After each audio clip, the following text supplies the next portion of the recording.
हम पढ़ रहे हैं क्लास 7 की साइंस। हमारा 16 लेसन तक पूरा कंप्लीट हो चुका था। अब उसके आगे है पार्ट 17। पार्ट 17 में क्या दिया है?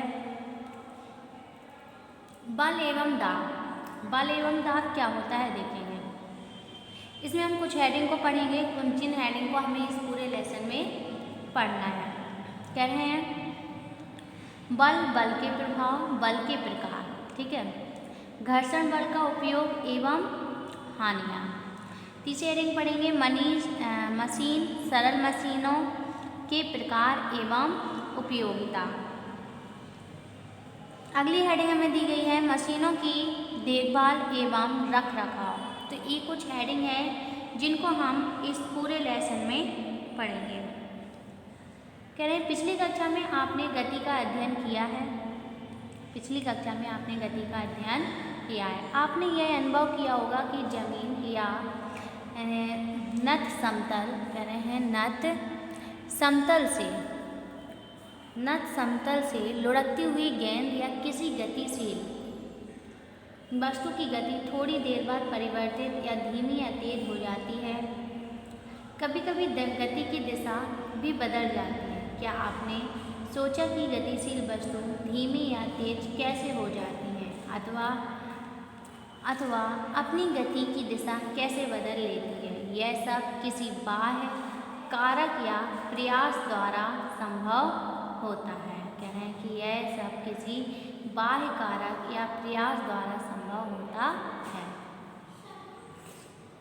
अगली हेडिंग हमें दी गई है 17.1 में। कह रहे हैं बल। क्या दी गई है? बल। देखेंगे बल क्या होता है। आप अपने अनुभवों के आधार पर स्मरण कीजिए कि क्रिकेट या फुटबॉल खेलते समय आप गेंद को गतिशील बनाने अथवा उसे रोकने के लिए क्या करते हैं? किसी गतिशील गेंद को और अधिक गति देने के लिए क्या करते हैं? गेंद की दिशा किस प्रकार परिवर्तित की जाती है? उक्त सभी स्थितियों में गेंद पर हमें अतिरिक्त प्रयास करना पड़ता है। यह प्रयास धक्का देने, रोकने, खींचने द्वारा किया जाता है। यह प्रयास ही बल कहलाता है। यह प्रयास भी बल कहलाता है। बल लगाने के लिए कम से कम दो वस्तुओं के मध्य परस्पर क्रिया होना आवश्यक है। यह वस्तु जिस पर बल लगाना है, पहला कह रही है वह वस्तु जिस पर बल लगाना है। दूसरा क्या है? वह वस्तु जो बल आरोपित करती है। क्रियाकलाप वन। क्रियाकलाप वन में भी देखेंगे क्या कह रहे हैं। क्रियाकलाप वन में हमें कुछ दी गई है कि नीचे दी गई सारणी को देखना है। तो क्रियाकलाप वन में दिए गए देखेंगे कि नीचे दी गई तालिका में कुछ गतिविधियों का वर्णन किया गया है। इन गतिविधियों में लगाए गए बल के प्रकार को पहचान कर इसे धक्का, खिंचाव या दोनों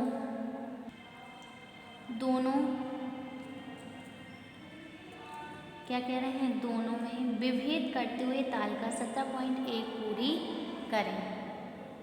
तो क्या है कि कह रहे हैं कि नीचे दी गई तालिका को आपको पूरा भरना है। तो क्रमशः गतिविधियाँ क्या है? पहला दिया है दरवाजे को खोलना या बंद करना। तो कैसे करते हैं? धक्का से या खिंचाव से। तो आपको ये पूरी तालिका को फिल करना है। आगे क्या कह रहे हैं? उक्त तालिका द्वारा स्पष्ट की सभी गतिविधियों को करने के लिए किया गया प्रयास धक्का या खिंचाव ही है जिसे हम बल कहते हैं। अतः वह बल कारक धक्का या खिंचाव है जो एक वस्तु दूसरी वस्तु पर आरोपित करती है। 7.2 में भी हेडिंग दी गई है कि बल के प्रभाव, यानी कि आप ये क्या कह रहे हैं कि बल का कारक है, यानी कि धक्का या खिंचाव है जो एक वस्तु दूसरी वस्तु पर आरोपित करती है। अगला दिया है 7.2 में बल के प्रभाव। बल के प्रभाव क्या होते हैं देखेंगे।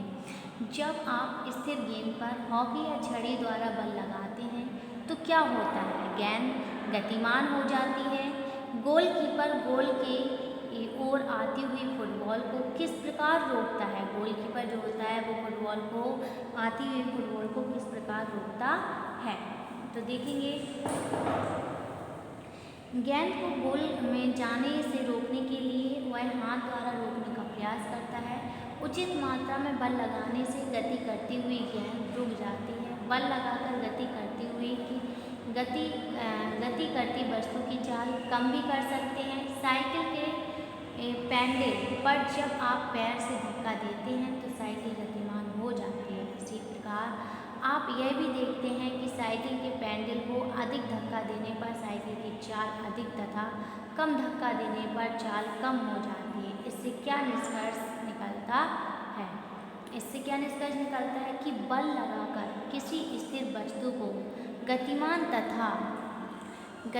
वस्तु को स्थिर किया जा सकता है। यानी कि कोई वस्तु अगर गति में जा रही है और अगर हम उसमें हाथ लगा दें तो वो रुक जाएगी, और अगर कोई वस्तु स्थिर है और हम उसमें बल लगाएंगे तो वह गति में भी आ सकती है। तो कह रहे हैं कि किया जा सकता है, अथवा किसी गतिमान वस्तु की चाल में परिवर्तन भी किया जा सकता है। यानी कि बहुत ज़्यादा स्पीड से कोई वस्तु जा रही है, उसमें आपको रोक दिया तो उसकी जो गति है वो क्या हो जाएगी? धीरे हो जाएगी। आगे क्या कह रहे हैं? खेल मैदान में, क्या है में? खेल मैदान में कह रहे हैं, खेल मैदान में हम देखते हैं कि गोलकीपर, कौन? गोलकीपर अपनी ओर आती हुई गेंद पर धक्का लगाकर उसकी दिशा बदल देता है। बल्लेबाज की ओर तेजी से आती हुई क्रिकेट की गेंद पर बल्ले के द्वारा बल लगाने से गेंद की गति की दिशा बदल जाती है। अतः बल लगाकर गतिमान वस्तु की दिशा में परिवर्तन किया जा सकता है। तो क्या कह रहे हैं? अतः बल लगाकर गतिमान वस्तु की दिशा में भी परिवर्तन किया जा सकता है। अगला क्या कह रहे हैं? एक फोम या स्पंज, क्या कह रहे हैं? एक फोम या स्पंज के टुकड़े को मेज पर रखकर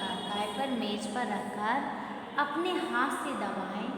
फोम या स्पंज का टुकड़ा दब जाता है तथा उसकी जो आकृति है वो क्या हो जाती है? बदल जाती है। यानी कि जिस तरीके का आकार होता है वैसा तो रहता नहीं, क्योंकि वो दब जाता है। इसी प्रकार किसी रबर बैंड को दोनों हाथों से खींचने पर उसकी आकृति बदल जाती है।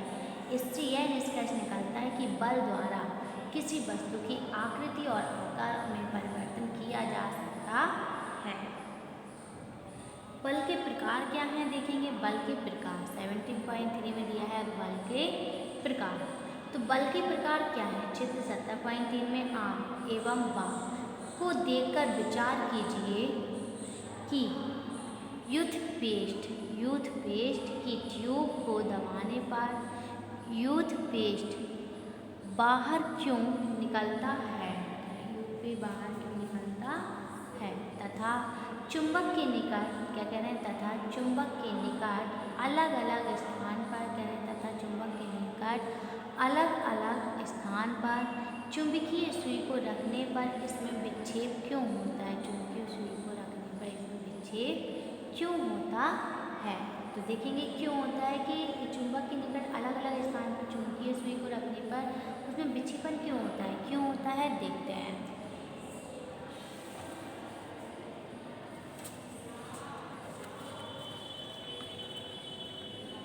क्या आपने एक दोनों परिस्थितियों में, क्या कह रहे हैं? क्या आपने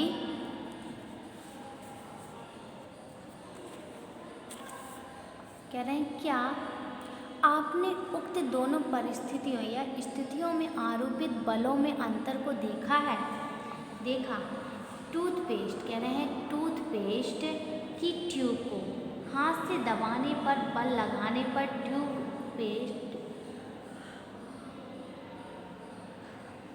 टूथपेस्ट बाहर निकलता है, जबकि चुंबकीय सुई में विक्षेप चुंबकीय क्षेत्र द्वारा आरोपित बल के कारण होता है। चित्र टूथपेस्ट निकालने के लिए आपने हाथों का ट्यूब में मध्य सीधे प्रत्यक्ष संपर्क द्वारा बल लगता है। जब बल लगाने वाली वस्तु तथा जिस वस्तु पर बल लगाया जा रहा है दोनों एक दूसरे के संपर्क में हो तो ऐसा बल संपर्क बल कहलाता है। क्या कहलाता है? ऐसा बल संपर्क बल कहलाता है।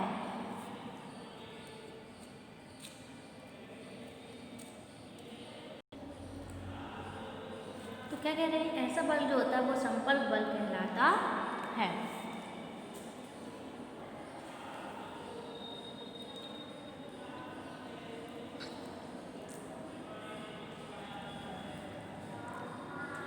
अब कह रहे हैं असंपर्क बल क्या होता है। ठीक है, चित्र 7.3 में कह रहे हैं कि चित्र 7.3 में वाम चुंबक के निकट अलग अलग स्थान पर चुंबकीय सुई की दिशा में परिवर्तन बिना प्रत्यक्ष संपर्क के होता है।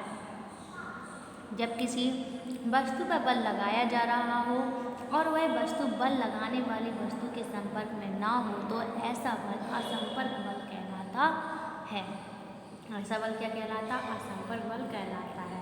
अतः बल दो प्रकार के होते हैं, संपर्क बल और असंपर्क बल। तो संपर्क बल क्या होता है देखेंगे। संपर्क बल क्या होता है। संपर्क बल कई प्रकार के होते हैं, इसमें से कुछ बल निम्नलिखित हैं, जैसे पेशीय बल, घर्षण बल। ठीक है, तो सबसे पहले हम पढ़ेंगे पेशीय बल। पेशीय बल क्या होता है देखेंगे। पेशीय बल, जब हम किसी वस्तु, क्या कह रहे हैं, जब हम किसी वस्तु को हाथ से उठाते हैं तो हमारे हाथों की मांसपेशियों में खिंचाव उत्पन्न होता है। हाथ की मांसपेशियों पर उत्पन्न खिंचाव द्वारा वस्तु पर बल लगाया जाता है। पेशियों द्वारा लगाए गए इस बल को पेशीय बल कहते हैं। बैल द्वारा गाड़ी को खींचना, पानी से भरी बाल्टी उठाना, किसी वस्तु को हथौड़े से पीटना आदि पेशीय बल के उदाहरण हैं। घर्षण बल क्या होता है देखेंगे। घर्षण बल क्या होता है। घर्षण बल क्या होता है, यदि तेज दौड़ते हुए आपका पैर अचानक केले के छिलके पर पड़ जाए तो क्या होगा, आप गिर पड़ेंगे। इसी प्रकार कैरम बोर्ड पर पाउडर छिड़कने के से गोटी बहुत तेजी से फिसलती है। यदि आटा चक्की के पट्टे घिस जाए तो क्या होगा, चक्की गति नहीं करेगी। क्या आपने सोचा ऐसा क्यों होता है। क्या आपने सोचा ऐसा क्यों होता है।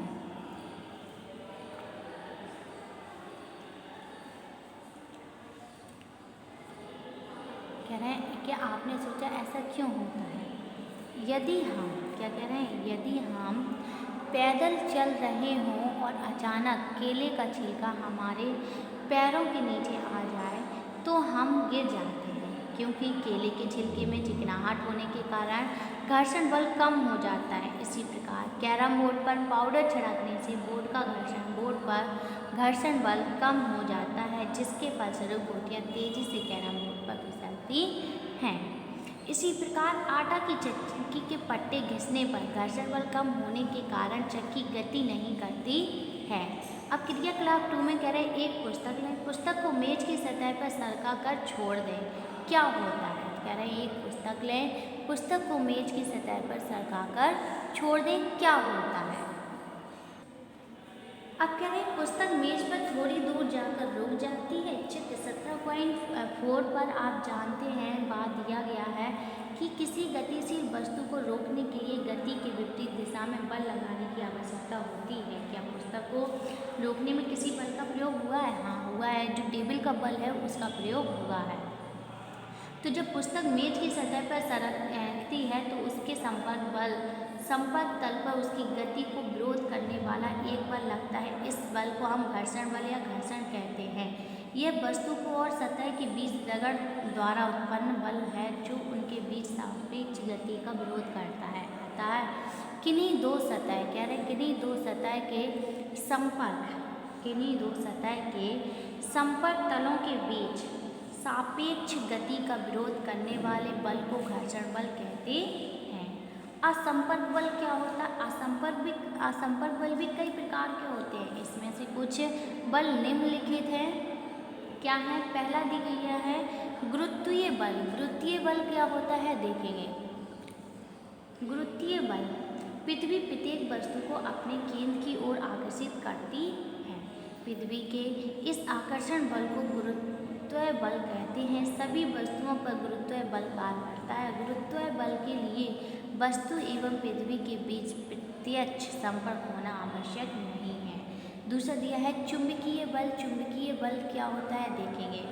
चुंबक लोहे की कीलों को अपनी ओर खींच लेता है। चुंबक द्वारा कीलों पर लगाए गए इस बल को चुंबकीय बल कहते हैं। किसी चुंबक द्वारा किसी अन्य चुंबक तथा चुंबकीय पदार्थों पर लगाया गया बल चुंबकीय बल कहलाता है।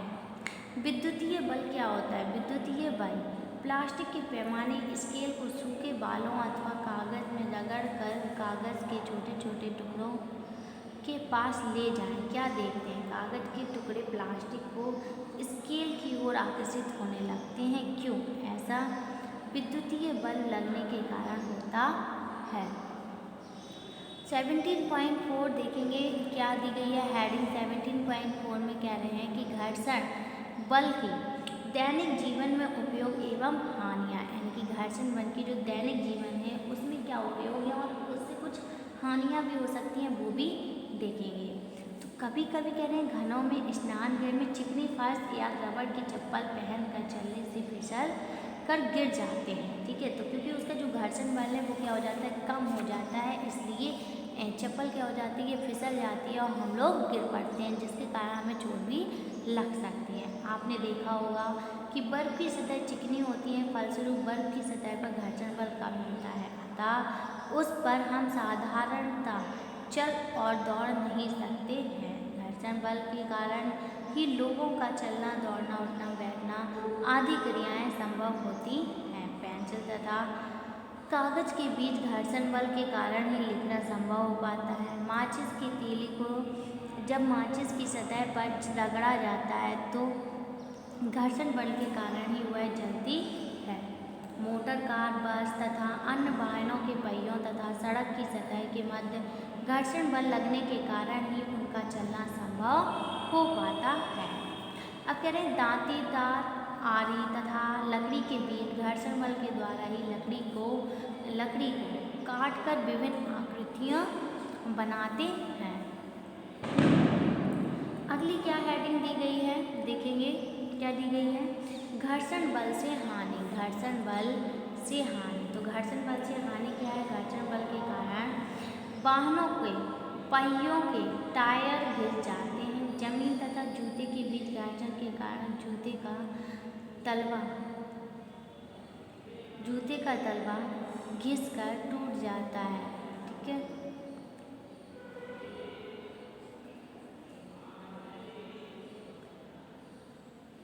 घर्षण बल के कारण ही विभिन्न प्रकार की मशीनों के कल पुर्जे की घिसकर टूट जाते हैं, जिससे किसी भी समय भारी खतरा उत्पन्न हो सकता है। गर्मी के दिनों में तेज हवा के कारण, क्या कह रहे हैं? गर्मी के दिनों में तेज हवा के कारण पेड़ों की सूखी डालियां अथवा पत्तियों के बीच घर्षण बल के कारण जंगलों के में आग लग जाती है। अगली हेडिंग हमें दी गई है घर्षण, क्या कह रहे हैं? घर्षण बल को अधिक करने के उपाय। घर्षण बल को अधिक करने के क्या उपाय हैं? आपने कभी सोचा है, कह रहे हैं कि आपने कभी सोचा है कि पहियों के टायरों में छोटे छोटे खांचे क्यों बनाए जाते हैं? आपने देखा हो कि हर टायर में, चाहे वो गाड़ी का हो चाहे वो किसी का भी हो, उसमें जो टायर लगा होता है उसमें हल्के से खांचे बनाए जाते हैं। उसमें आप देखते हो कि कई बार पत्थर भी घुस जाते हैं बहुत सारे, लेकिन खांचे क्यों बनाए जाते हैं ये देखेंगे। ये खांचे सड़क की सतह तथा वाहनों के टायर के मध्य घर्षण बल को बढ़ा देता है, यानी कि जो घर्षण बल होता है रोड और उस टायर के बीच में होता है उसको बढ़ा देता है, जिससे फिसलन नहीं होती है और जिससे वाहन फिसलते नहीं हैं। चक्की के पहिए और पट्टे के बीच घर्षण बल बढ़ाने के लिए चिपचिपा तरल पदार्थ रेजिन काम में लाया जाता है। ठीक है, अगली हेडिंग क्या दी गई है? घर्षण बल कम करने के उपाय। तो घर्षण बल कम करने के उपाय क्या है देखेंगे। आपने, कह रहे हैं कि आपने देखा होगा, कह रहे हैं आपने देखा होगा कि मशीनों के कल पुर्जों को घिसने एवं टूटने से बचाने के लिए उनके संपर्क में बीच स्नेह तेल या ग्रीस लगाकर उनके घर्षण बल को कम कर दिया जाता है और उन्हें बचा लिया जाता है। मछली एवं चिड़ियों के शरीर की आकृति को ध्यान से देखिए। एक विशेष आकृति नुकीला होने से इनमें वायु एवं जल द्वारा घर्षण बल कम लगता है, जिससे ये हवा या पानी आसानी में चीरते हुए तैर या उड़ जाते हैं। अगली हेडिंग दी गई है 7.5 में। क्या कह रहे हैं 7.5 में कि मशीनें क्या दी गई हैं, मशीनें क्या होती हैं देखेंगे। कुएं से पानी निकालने के लिए घिरनी का प्रयोग करते हैं। कील ठोकने के लिए हथौड़े का प्रयोग तथा पेंच लगाने के लिए पेंचकस का प्रयोग किया जाता है। मोटर वाहनों का पहिया बदलने के लिए स्क्रू जैक का प्रयोग किया जाता है। क्यों? इन साधनों के प्रयोग से कार्य करना सुविधाजनक, आसान तथा शीघ्र हो जाता है। ऐसे साधन जो कार्य को सरलता, सुविधा और तेजी से करने में सहायक होते हैं सरल मशीन कहलाते हैं। ट्रैक्टर, क्रेन, आटा चक्की, साइकिल में सिलाई मशीन, चारा काटने की मशीन, मोटरसाइकिल, स्कूटर आदि जटिल मशीनें ये कई सरल मशीनों से मिलकर बनती हैं। मशीनों द्वारा बल को उपयुक्त दिशा में लगाकर काम को आसान किया जा सकता है। कुएं से सीधे पानी खींचने के लिए अधिक बल की आवश्यकता होती है, किंतु घिरनी की सहायता से पानी खींचना आसान होता है। घिरनी की सहायता से बल उपयुक्त दिशा में लगाया जाता है, जिससे बल की दिशा बदल जाती है तथा पानी खींचने में आसानी हो जाती है। अगला पॉइंट क्या दिया गया है, मशीनों द्वारा बल। क्या कह रहे हैं, मशीनों द्वारा बल को उचित स्थान पर लगाने से कार्य आसानी और शीघ्रता कर सकते हैं। जैसे चाबी द्वारा बंद ताले के अंदर उचित स्थान पर बल लगाकर उसे आसानी से खोला जाता है। चाबी एक सरल मशीन है। अगली हेडिंग क्या दी गई है, मशीनों द्वारा बल के प्रभाव को बढ़ाया जाता है। भारी बोझ ढोने के लिए जहाँ कई व्यक्तियों की आवश्यकता होती है, वहीं पहिए वाले ठेले की सहायता से एक व्यक्ति द्वारा ही कार्य संपन्न हो जाता है। रेलवे स्टेशनों पर कुली भारी बोझ को पहिया लगे ठेला द्वारा एक स्थान से दूसरे स्थान तक आसानी से ले जाता है। मशीनों द्वारा कम बल लगाकर अधिक कार्य को कम समय में पूरा किया जाता है। तो क्या कह रहे हैं, जो मशीनें होती हैं उनसे बहुत कम समय में बहुत ज़्यादा काम को हम आसानी से कर सकते हैं। अगली हेडिंग हमें दी गई है 17.6 में सरल मशीनों के प्रकार। तो सरल मशीनों के प्रकार के बहुत सारे होते हैं, इनको हम पढ़ेंगे नेक्स्ट वीडियो में।